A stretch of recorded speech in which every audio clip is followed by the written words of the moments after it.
Available at audible.com. Northampton House Press presents Bahamas Blue, a Tiller Galloway underwater adventure. Written by David Poyer. Narrated by Edison McDaniels.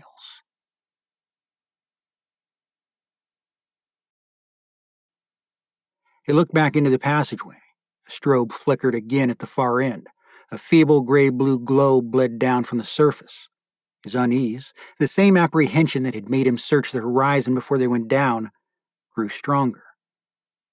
He decided whatever was going on, he'd feel better in the open. He exhaled and waved himself downward with his hands. He turned cautiously, keeping his tank clear of the overhead. Then, fixing his eyes on the light, began swimming toward it. It seemed to take forever. His legs felt like lead. The water dragged at his fins like cold honey as he emerged from the hold. Even 40 feet down, through the silt a dozen divers were stirring up, the sunlight was so bright his eyelids crimped involuntarily. He didn't want to open them again. He wanted to sleep. He also felt sick to his stomach. He jerked his eyes open by main force. Something was wrong with him. Perhaps he ought to surface. There were others to think of, though. He was responsible for them. He couldn't just leave. He coasted to a stop above the wreck. Hovering there, wishing he could rub his burning eyeballs, he looked around impatiently for Shad. Then his gaze froze. One of the chartered divers was drifting downward, kicking and thrashing. He seemed to be trying to rise, but unable to tell where the surface was. But even as Tiller stared, groping fingers found what they wanted, a buckle detached with a clack. The weight belt tumbled away, and the diver began to rise, accompanying his ascent with feeble digging motions of his arms. Tiller turned his head from side to side, blinking through increasing drowsiness. Other forms were rising from the deck and from the seabed, like a painting he'd seen once, the dead rising at the last day. As they ascended, whatever afflicted them seemed to intensify. Some stopped halfway to the surface, wrestling with invisible demons. Others went limp. Here and there, divers towed their buddies upward, their own distress and terror evident in the huge clouds of bubbles bursting from their regulators. One diver in distress could be equipment failure, a split hose, a faulty valve, or a physical problem, eardrums or vertigo. But this was affecting all of them. Therefore, he suddenly remembered the off taste. It could only be one thing: their air. His lethargy was shot with red pain now. His head felt like it was being split for kindling. He stared up at a tossing blue heaven. Up there was clear air. His whole being yearned for it, wanted it more than it had ever wanted anything.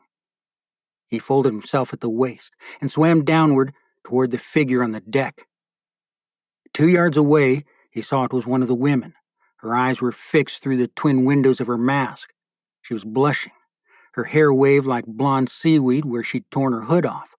Through the gathering murk, he saw hand beams glowing in the hold. How many were down there, trying to grope their way out in deepening blindness? His reaching fingers found her suit. He hit the valve on her BC, air hissed and the vest bulged. The limp body rose from the deck, and together they ascended at a steadily increasing rate. Halfway to the surface, he punched her in the stomach to make sure she wasn't holding her breath. By the time his head broke the waves, he could barely see. A shadow loomed over them. He spat out rubber and croaked, "Bernie! Here!" Wood knocked as Miss Anna's hull slammed into them. Fingernails scrabbled at his head. He thrust the woman toward them.